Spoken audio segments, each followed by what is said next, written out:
नमस्कार। पिछले एक लंबे समय से देश एक भयानक महामारी से गुजर रहा है और उस भयानक महामारी के कारण बड़ी मात्रा में देश पर स्वास्थ्य संकट तो आया ही है, साथ ही साथ अर्थव्यवस्था पर, लोगों की रोजी रोटी पर, जीविका पर, काम धंधों पर भी भारी असर पड़ा है और उसका खामियाजा आम आदमी को सबसे ज़्यादा भुगतना पड़ा है। और पिछली बार जब वित्त मंत्री निर्मला सीतारमण जी ने 2020-21 का बजट पेश किया था, तो उस समय किसी को आभास भी नहीं था कि देश इतनी बड़ी त्रासदी से, इतने बड़े संकट से गुजरने वाला है। इसके कारण उसकी कोई व्यवस्था भी स्वाभाविक तौर पर नहीं हुई थी। जब यह बजट आने वाला था, तो सब लोगों का विचार था कि इस बजट से कैसे देशवासियों को उन संकटों से राहत मिल सकेगी। सभी नजरें उस तरफ लगी हुई थी कि कैसे स्वास्थ्य के संकट से निपटा जाने के लिए उसकी क्या व्यवस्था होगी। देश में डिमांड बढ़ानी है, मांग बढ़ानी है, उसकी क्या व्यवस्था होगी। देश के लोगों की रोजी रोटी की व्यवस्था करनी है, उसका क्या होगा। और इस कोरोना काल में सबसे ज़्यादा आज भी एक समाचार है कि ऑक्सफोर्ड ने सबसे ज़्यादा चर्चित हिंदी शब्द जिसका उपयोग किया है वो है आत्मनिर्भर भारत। तो सारी निगाहें इस बात पर भी टिकी हुई थी कि कैसे इस बजट के माध्यम से आत्मनिर्भर भारत के उस लक्ष्य की प्राप्ति की तरफ हम आगे बढ़ेंगे। मैंने जैसे कहा कि देश जब आर्थिक संकट से गुजर रहा था इस कोरोना के कारण, तो सरकारी खजाने पर दो प्रकार से बोझ पड़ रहा था। एक, जो हमने विचार किया कि हमें इतना जीएसटी आएगा, इतना इनकम टैक्स आएगा, इतना बाकी आमदनी आएगी, सरकार को इन स्रोतों से पैसा मिलेगा। काम धंधे सब ठप हो गए, लोगों की नौकरियां जाने लगी, किसी की सैलरी कट हो गई, तो उसके कारण सरकारी खजाने पर भारी बोझ पड़ गया। जीएसटी जो आज हम देख रहे हैं कि दिसंबर माह में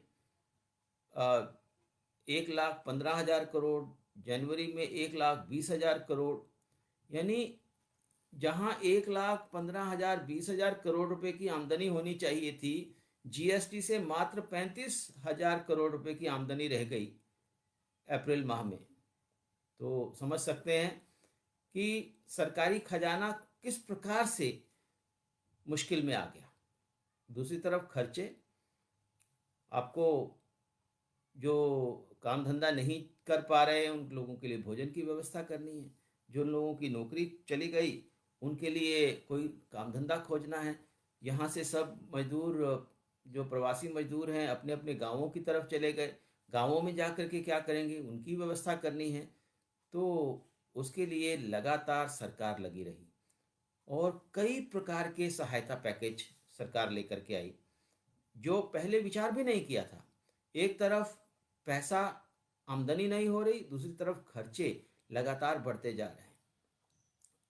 80 करोड़ लोगों को मुफ्त भोजन नवंबर तक दिया गया। इसके अलावा आत्मनिर्भर भारत के लक्ष्य को प्राप्त करने के लिए कहीं प्रोडक्शन लिंक्ड इंसेंटिव स्कीम, कहीं गरीब रोजगार योजना, ऐसे तमाम, मनरेगा में एडिशनल व्यवस्था करना, ऐसे तमाम काम सरकार को करने पड़े। दायित्व भी था सरकार का।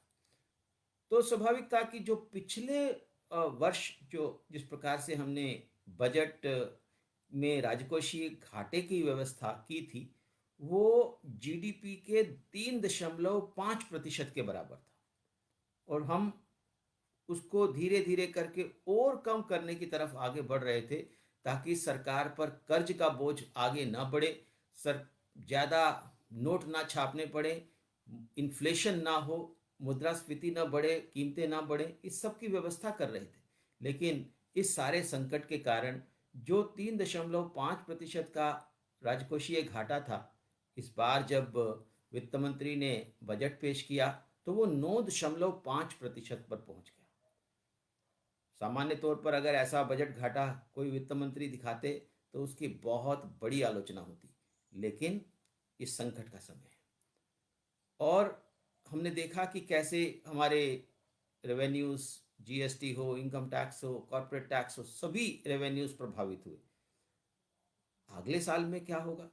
अगले साल में भी सरकार को भारी व्यवस्था करनी पड़ेगी, चाहे इंफ्रास्ट्रक्चर हो, पूंजीगत निवेश हो, और स्वास्थ्य पर खर्च हो, कहीं वैक्सीनेशन पर खर्च हो, या दूसरे प्रकार के जो खर्च सरकार सामान्य तौर पर करती है वो हो, उनमें कोई कटौती होने वाली नहीं और संभव भी नहीं। तो ऐसे में सरकार जो इस समय बजट लेकर के आई है, उसमें भी अगले साल के लिए भी वो जो राजकोषीय घाटा है, हालांकि 9.5% तो नहीं रहेगा, 6.8% का लक्ष्य रखा गया है। और सबसे सेटिस्फैक्शन का विषय यह है कि जहां अभी भी शेष दुनिया इस कोरोना के संकट से जूझ रही है, वहाँ केसेस हालांकि कम हुए हैं, लेकिन अभी भी भारी मात्रा में इस पैंडेमिक का असर वहाँ पर है। भारत में यह महामारी लगभग समाप्ति पर है। और सबसे महत्वपूर्ण बात यह है कि भारत ने अपने बलबूते पर स्वदेशी वैक्सीन का विकास करके पूरे देश भर में जो कोरोना वॉरियर्स हैं उनको, जो अन्य जिनको ज़रूरत है, बुजुर्ग हैं, टीचर्स हैं, उनको इस कोरोना वैक्सीन को देने की व्यवस्था हमने कर दी है। ऐसे सब माहौल में हम समझ सकते हैं कि जो बजट पेश किया गया उस पर हालांकि बहुत निगाहें थी कि कहीं सरकार को अपने खर्चा पूरा करने के लिए एडिशनल टैक्स ना लगाना पड़े। तो हमने देखा कि कोई एडिशनल टैक्स नहीं लगा। सोच रहे थे कि कहीं कोविड टैक्स लगेगा, कोविड टैक्स भी नहीं लगा। और बड़ी बड़ी व्यवस्थाएं करने का काम सरकार ने किया। मैं छोटे से समय में सभी प्रकार के प्रोविजंस के बारे में तो बात नहीं कर पाऊंगा, लेकिन आप देखिए कि हमारा देश, अगर हम पिछले समय का विचार करें तो सबसे ज़्यादा हमारी जो कठिनाई है वो इंफ्रास्ट्रक्चर के क्षेत्र में है। सड़क, रेल, बिजली, पेट्रोलियम गैस, बाकी सब इंफ्रास्ट्रक्चर को आगे बढ़ाने की ज़रूरत है। और इस इंफ्रास्ट्रक्चर पर सरकार हमेशा किफ़ायत से खर्च कर पाती थी, क्योंकि शेष प्रकार के जो एक्सपेंडिचर्स हैं वो बहुत ज़्यादा हुआ करते थे। अभी भी वही का व्यवस्था, अभी भी वही स्थिति है, उसमें कोई बदलाव नहीं आया। सरकार के ऊपर बोझ है, लेकिन उसके बावजूद भी सरकार ने तय किया कि 1 लाख लगभग 8,000 करोड़ रुपया वो सड़कों पर खर्च करेगी कैपिटल एक्सपेंडिचर के नाते। 1,07,000 करोड़ रुपया वो खर्च करेगी रेलवे पर। इसके अलावा पेट्रोलियम गैस, पोर्ट्स और तमाम प्रकार के इंफ्रास्ट्रक्चर के लिए सरकार खर्च करने जा रही है। और जो हमने देखा कि पिछले वर्षों में सारा का सारा खर्चा रेवेन्यू एक्सपेंडिचर में चला जाता था, रोज़मर्रा के कामों में, कहीं तनख्वाह देने में, कहीं पेंशन देने में, कहीं डिफेंस, कहीं पर दूसरा। लेकिन इस बार सबसे महत्वपूर्ण बात यह है कि पिछले साल हमने 4,12,000 करोड़ रुपया कैपिटल एक्सपेंडिचर के नाते किया रखा था। खर्चा 4,39,000 करोड़, यानी इस बीच में कहीं इंफ्रास्ट्रक्चर का काम रुका नहीं, कहीं विकास का काम रुका नहीं, लगातार काम चलता रहा। यह सरकार के इसके बात के लिए बधाई की पात्र है। और इस वर्ष भी 5,54,000 करोड़ रुपया, यानी पहले से भी कहीं ज्यादा, लगभग समझ लीजिए कि 25% के आसपास इसमें वृद्धि देखने को मिल रही है। एक बड़ी बात है, 27% के करीब। तो ये बहुत बड़ा अचीवमेंट सरकार का माना जा सकता है। दूसरी बात थी आत्मनिर्भर भारत के संदर्भ में। अब आत्मनिर्भर भारत बनना है तो कैसे बनेगा? आत्मनिर्भर भारत के लिए आत्मनिर्भर गांव बनाने पड़ेंगे। गांवों का विकास करना है तो गांवों के विकास के लिए हमें इरिगेशन की व्यवस्था करनी है, तमाम प्रकार के इंफ्रास्ट्रक्चर की, रूरल रोड्स की, उसकी व्यवस्था करनी है। गांवों के सर्वांगीण विकास, इंटीग्रेटेड समन्वित विकास के लिए भी हमें बहुत धन की ज़रूरत है। वो धन की व्यवस्था की गई है, रोजगार सृजन की व्यवस्था की गई है। और हम देख रहे हैं कि जिन क्षेत्रों में हमें नए कैपेसिटीज़ क्रिएट करने की ज़रूरत है, जो पिछले समय में चीन के सामान के आयातों के कारण जो हमारे देश पर, हमारी मैन्युफैक्चरिंग पर जो आघात हुआ था, उसको भी पुनर्स्थापित करने की ज़रूरत है। वो कैसे किया जाएगा? उद्योग बंद हो चुके हैं। जैसे हमने बार बार कहते हैं कि एपीआई इंडस्ट्री के बारे में, हम कह फार्मास्यूटिकल इंडस्ट्री के बारे में का जो रॉ मटेरियल्स हैं, इलेक्ट्रॉनिक है, टेलीकॉम इंडस्ट्री है, और मोबाइल फ़ोन्स की मैन्युफैक्चरिंग है, कहीं केमिकल है। ऐसे सब उद्योगों को पुनर्स्थापित करने की ज़रूरत है। ये इसको हम बिजनेस एज यूजुअल नहीं मान सकते कि अपने आप लोग लगाएंगे, अपनी व्यवस्था करेंगे, उत्पादन बढ़ना शुरू हो जाएगा। नहीं हो सकता।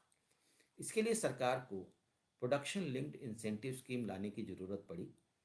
और हम देख रहे हैं कि 12,000 करोड़ रुपए का एपीआई के लिए production linked incentive scheme, 42,000 crore रुपए की इलेक्ट्रॉनिक्स के लिए, और अगर सारा का सारा मिला लिया जाए तो 1,97,000 करोड़ रुपए की व्यवस्था बजट में की गई है in production linked incentive schemes के लिए। हमने पिछले समय में देखा कि आयुष्मान भारत के नाते भारत ने दुनिया की सबसे बड़ी, जिसको हम हेल्थ स्कीम कहते हैं, वो शुरू की थी।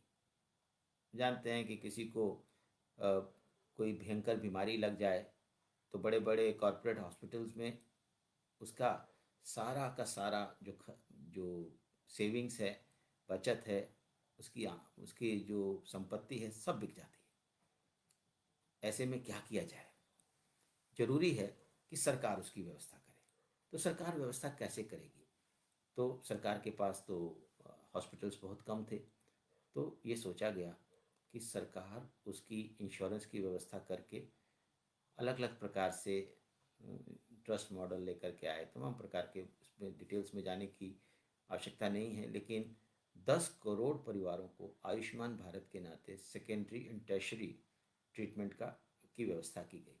लेकिन रोज़मर्रा की बीमारियां, आपके प्राइमरी हेल्थ सेंटर्स में व्यवस्थाएं, उसको भी खड़ा करने की ज़रूरत है। पिछले भूमंडलीकरण, नई आर्थिक नीति के दबाव में सरकारों ने हेल्थ पर खर्चा जैसे बिल्कुल बहुत ही कम कर दिया था, जिसके कारण हमारे सरकारी अस्पतालों की, डिस्पेंसरियों की बुरी हालत हो गई। इस बार सरकार ने लगभग 70,000 करोड़ रुपए के प्राइमरी हेल्थ सेंटर्स के नए खड़े करने की, ग्रामीण क्षेत्रों में भी और शहरी क्षेत्रों में भी, उसकी अलग से व्यवस्था की है। और आप कल्पना कीजिए कि कहीं पब्लिक हेल्थ के लिए, हेल्थ पर जो सरकार का खर्च होता था, वो कभी 10%, कभी 9% बढ़ता था। जितना बजट बढ़ता था उतना ही खर्च बढ़ता था। लेकिन इस बार बजट बढ़ने के कई गुना इसको वृद्धि की गई है।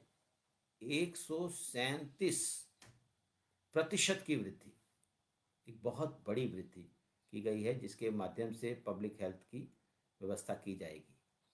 बहुत ज़रूरी है। और कोरोना काल में हमने देखा कि कैसे पब्लिक हेल्थ की महती आवश्यकता है। हालांकि देश का संकल्प था, दृढ़ इच्छा शक्ति थी, सरकार का साथ था, हमारे डॉक्टर्स थे, कोरोना वॉरियर्स थे, हमारे लोगों की एक सहन शक्ति थी। उसके कारण हमने दुनिया से कहीं बेहतर तरीके से कोरोना से विजय पाई है। लेकिन इस बात समझ में आ रही है कि हर चीज़ में हमें आत्मनिर्भर होना ही पड़ेगा, स्वास्थ्य के क्षेत्र में भी होना पड़ेगा। हमने देखा कि इस कालखंड में किस प्रकार से पीपीई किट्स हों, मास्क हों, चाहे वेंटिलेटर्स हों, दूसरे प्रकार के इक्विपमेंट्स हों, सब भारत में ही बनने शुरू हो गए, दुनिया भर के लिए भी बना रहे हैं। अभी वैक्सीन भी हमने पूरी दुनिया के लिए बनाई। तो इस आत्मनिर्भरता के लक्ष्य को पूर्ण करने के लिए सरकार की तरफ से जो भी व्यवस्थाएं बजट में की गई हैं वो सब सराहनीय है। सरकार ने खर्च भी बढ़ाया है और इस बात की भी परवाह नहीं की है कि दुनिया हमारे फिस्कल डेफिसिट को क्या कहेगी। और इकोनॉमिक सर्वे में साफ साफ कहा है कि ये जो विदेशी ताकतें हैं, जो विदेशी रेटिंग एजेंसीज हैं, जो भारत को कम करके आंकती हैं, जब अमेरिका डूब रहा था 2008 में, 2007-8 में, तब अमेरिका की रेटिंग को AAA+ करके दिखाया गया था। और भारत जो उभर रहा है, जो आगे बढ़ रहा है, दुनिया को अपनी ताकत का अंदाज करा रहा है, दुनिया भर के लिए एक मिसाल बना हुआ है, सब जगह भारत की तारीफ हो रही है। यूएन से लेकर तमाम सभी देश भारत की इस दृढ़ इच्छा शक्ति और संकल्प की तारीफ कर रहे हैं। किस प्रकार से हमने कोरोना से विजय पाई है, किस प्रकार से हम आत्मनिर्भरता के ऊपर बढ़ रहे हैं, और हमारी रेटिंग BBB, ये हमें मान्य नहीं है। ये हमारे इकोनॉमिक सर्वे में भी कहा गया है। मैंने कई बार इस विषय को उठाया है कि ये जो फॉरेन कंपनीज की जो रेटिंग है, उनके लिए भी एक रेटिंग एजेंसी बननी चाहिए और वो भारत तैयार करेगा। और भारत को अपनी रेटिंग एजेंसी स्वयं की विकसित करनी पड़ेगी। चीन अपनी कंपनियों की रेटिंग किसी विदेशी कंपनी से होने नहीं देता है, मना किया हुआ है, कोई रेटिंग नहीं कर सकता। हमारी कंपनियों की रेटिंग ये मूडीज और S&P क्यों करे, फ्लिच क्यों करे, हमें नहीं करानी। और इस बात को पहली बार सरकारी किसी दस्तावेज में चिन्हित किया गया है। मुझे आशा है कि सरकार इसमें आगे बढ़ेगी और भारत की रेटिंग एजेंसीज बनना शुरू होंगी। मित्रों, आज ये जो बजट हमारे सामने आया, हमने इसकी तारीफ में बहुत बातें कही, लेकिन हमें एक बात को याद रखना पड़ेगा कि जो आत्मनिर्भरता है वो विदेशियों के कारण से नहीं आ सकती है। विदेशी कंपनियां इस देश में आत्मनिर्भरता नहीं ला सकती हैं।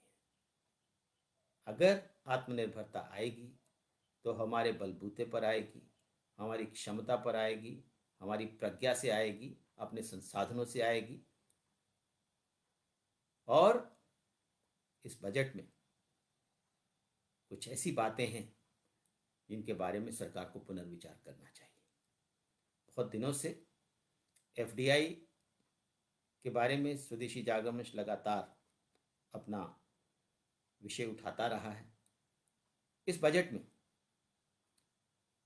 इंश्योरेंस के क्षेत्र में हालांकि बहुत सारे प्रावधान भी सरकार ने साथ में करने की बात कही है कि उसमें मैनेजमेंट कैसी होगी, उसमें भारतीय मैनेजमेंट होगी, वगैरह वगैरह, लेकिन 74% विदेशी निवेश को अनुमति देश के आवश्यकताओं के अनुरूप नहीं है और यह उपयुक्त भी नहीं है, क्योंकि जो वित्तीय क्षेत्र है, वित्तीय क्षेत्र से बहुत सी जो कैपेसिटीज़ हैं वो भारत उसमें जनरेट करता है। सेविंग्स हैं, वित्त है, वो अगर देसी हाथों में रहता है, भारतीय हाथों में रहता है, तो उससे भारत का विकास होता है। लेकिन अगर इस वित्त पर वो इंश्योरेंस से हो या बैंकिंग से हो, अगर वो विदेशी हाथों में जाता है तो हमारे संसाधन विदेशी हाथों में चले जाते हैं, देश का विकास उससे प्रभावित होता है। दूसरा विषय विनिवेश को लेकर के है। स्वदेशी जागरण मंच विनिवेश का विरोध नहीं करता है, लेकिन विनिवेश किस प्रकार से हो, विनिवेश किसका हो, कैसे हो, ये बहुत महत्वपूर्ण है। हमने पहले भी विनिवेश के तौर तरीकों पर सवाल उठाए हैं। एनडीए 1 के समय आदरणीय अटल बिहारी वाजपेयी जी जब प्रधानमंत्री थे, जो स्ट्रैटेजिक रणनीतिक विनिवेश उन्होंने किया, उसका हमने विरोध किया था। उसका कारण ये है कि स्ट्रैटेजिक विनिवेश पारदर्शी नहीं होता और उस पर सवाल उठाना बहुत आसान होता है। आप बहुत ईमानदारी से भी अगर वो विनिवेश करेंगे तो उस पर सवाल उठेंगे, लेकिन विनिवेश करना हो, बहुत ज़रूरी हो, तो हमें अपनी जो कंपनियां हैं, जो सरकारी क्षेत्र की कंपनियां हैं, उनको दोबारा से बेहतर उनका कार्य निष्पादन करना होगा, उनको सरकारी अफसरों के हाथों से बाहर करना होगा। जितना भी हमारे जो बड़े पब्लिक सेक्टर कंपनियां हैं, वे अननेसेसरी अनवांटेड ब्यूरोक्रेटिक कंट्रोल के कारण बहुत ज़्यादा नुकसान में चली जाती हैं। भाई भतीजावाद वहाँ चलता है, उससे बाहर लाने की ज़रूरत है। हमें एग्जाम्पल्स देखने होंगे, जैसे हमने ऑटोनॉमी दिया मैनेजमेंट में, जैसे हमने ब्यूरोक्रेटिक कंट्रोल से उनको बाहर किया, वे कंपनियां बहुत बेहतर काम करती हैं। हमारे नवरत्न कई कंपनियां हैं जो वास्तव में बहुत बेहतर काम करती हैं। उनको शेयर बाजार के माध्यम से आईपीओ निकालकर इक्विटी डिसइन्वेस्टमेंट करके हम उसका विनिवेश कर सकते हैं। इससे कोई फर्क नहीं पड़ता कि हमारी कंपनी सरकार के हाथ में है या अन्य भारतीयों के हाथ में है। 135 करोड़ भारतीयों के हाथ में कंपनियों को देने की ज़रूरत है, सरकार के हाथ में रखना जरूरी नहीं है। लेकिन ये कंपनियां किसी कॉरपोरेट हाउस को या किसी विदेशी हाथों में ये बेचना स्ट्रैटेजिक डिसइन्वेस्टमेंट के माध्यम से, ये सही कदम नहीं है। सरकार को इन पर पुनर्विचार करना चाहिए। ये देश की परिसंपत्तियां हैं और ये अगर विदेशी हाथों में जाती हैं या कॉरपोरेट हाथों में जाती हैं और वहाँ मोनोपोली हो जाती है। ऐसे ही कल एक विषय बीपीसीएल के बारे में, एयर इंडिया के बारे में, भारत अर्थ मूवर्स लिमिटेड के बारे में, कंटेनर कॉरपोरेशन के बारे में, ऐसे कई विषय बजट में से निकले हैं। इन पर हमें अलग से विचार करना होगा, एक नीतिगत निर्णय करना होगा। विनिवेश as a policy, disinvestment as a policy, that we have to disinvest everything, उसके बारे में एक बार पुनः सोचने की ज़रूरत है। हमें आशा है, पूर्ण विश्वास भी है कि सरकार इन विषयों के बारे में गहनता से, गंभीरता से और देश हित में विचार करेगी। धन्यवाद। नमस्कार।